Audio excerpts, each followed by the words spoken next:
पुणे आणि माझगावला जोडणारा मध्य रेल्वेवरचा हँकॉक ब्रिज रेल्वे प्रशासनाने नुकताच पाडला। मात्र यामुळे सध्या स्थानिकांना येण्या-जाण्यासाठी मोठी अडचण होतीये। शॉर्टकट मारण्याच्या नादात कित्येक जण रेल्वे रूळ ओलांडत आहेत। त्यामुळे रोज नवनवे अपघात इथे होत आहेत। आजही रेल्वे रूळ ओलांडताना एका 13 वर्षाच्या शाळकरी विद्यार्थ्याचा मृत्यू झाला। त्यामुळे संतप्त नागरिकांनी रेल रोको आंदोलन केलं। त्यामुळे दुपारच्या वेळी तासभर रेल्वे वाहतूक ठप्प होती। स्थानिकांना जाण्यासाठी याच ठिकाणी लवकरात लवकर ब्रिज बांधावा अशी स्थानिकांची मागणी आहे। मध्य रेल्वेच्या सँडर्स रोड स्थानकानजीक असणारा हँकॉक ब्रिज जो आहे तो साधारण महिन्याभरापूर्वी पाडण्यात आला। मात्र हा ब्रिज पाडल्यानंतर इथले जे आसपास राहणारे स्थानिक रहिवासी आहेत त्यांच्या जाण्या येण्यासाठी पर्यायी व्यवस्था न केल्यामुळे अनेक अपघात जे आहेत ते रेल्वे रूळ ओलांडताना घडतात आहे। आज देखील तशाच पद्धतीचा अपघात झाला आणि यामध्ये 13 वर्षाचा मुलाचा मृत्यू झालेला आहे। हे सगळं झाल्यामुळे स्थानिक रहिवाशांनी रेल रोको आंदोलन केलं। हे रहिवासी माझ्यासोबत आहेत। क्या आज हुआ था? आज ये हुआ था कि 11 बजे बच्चा पेपर देके स्कूल से और इधर घर जाने की कोशिश कर रहा था, तो 2 नंबर और 3 नंबर की गाड़ी आई। तो 2 नंबर आई पहले, तो उसने आवाज़ दी तो इधर वो दौड़ा, तो इधर से 3 नंबर आई तो उधर दौड़ा। उसके बीच में 3 के और 2 के बीच में वो बच्चा कट गया तो वो का उसके ऊपर से पब्लिक सब निकल पड़ी और देखे हम लोग ने सब उठा के लेके गए।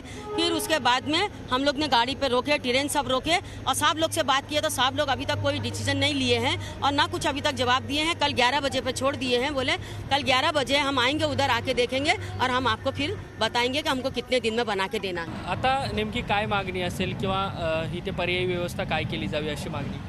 आता आमची मागणी अशी आहे, इथे दररोज ॲक्सिडेंट होत आहेत। लोक आपला वेळ वाचवण्यासाठी जीवावर उदार होऊन या रेल्वे लाईनमधून पलीकडे जाण्याचा प्रयत्न करत आहेत आणि त्यांच्या या मागणीमध्ये त्यांना कुठल्या बाजूने नेमकी ट्रेन येते आणि ट्रेनचा हॉर्न एवढ्या मोठ्या जोरात वाजवला जातो की जाणारी माणसं, क्रॉस करणारी माणसं ही पझल होतात आणि पझल होऊन ते कुठच्या ट्रॅकवर जावे न समजल्यामुळे येणाऱ्या ट्रेन खाली ते त्यांचा ॲक्सिडेंट होतो। जवळजवळ 17 की 18 वर्ष, आज 17वा की 18वा ॲक्सिडेंट आहे हे या इथे। आणि आज 13 वर्षाचा मुलगा शाळेतून पेपर देऊन येत असताना तो या ट्रेनने जोरात हॉर्न वाजवल्यामुळे तो गडबडला आणि तो नेमका ट्रेन खाली सापडून त्याचे 2 तुकडे झाले।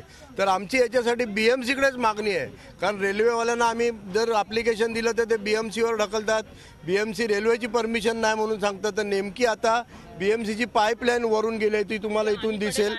त्या पाईपलाईनवर आता जर BMCने प्लेट टाकून दिली सरळ, तर प्लेट टाकल्याने तिकडून या बाजूला जाणाऱ्या लोकांची ती चांगली सोय होईल आणि लोकांना हे जे जीवावर उदार होऊन ट्रॅक क्रॉस करावा लागतो ते होणार नाही। धन्यवाद ही सगळी बातचीत केल्याबद्दल।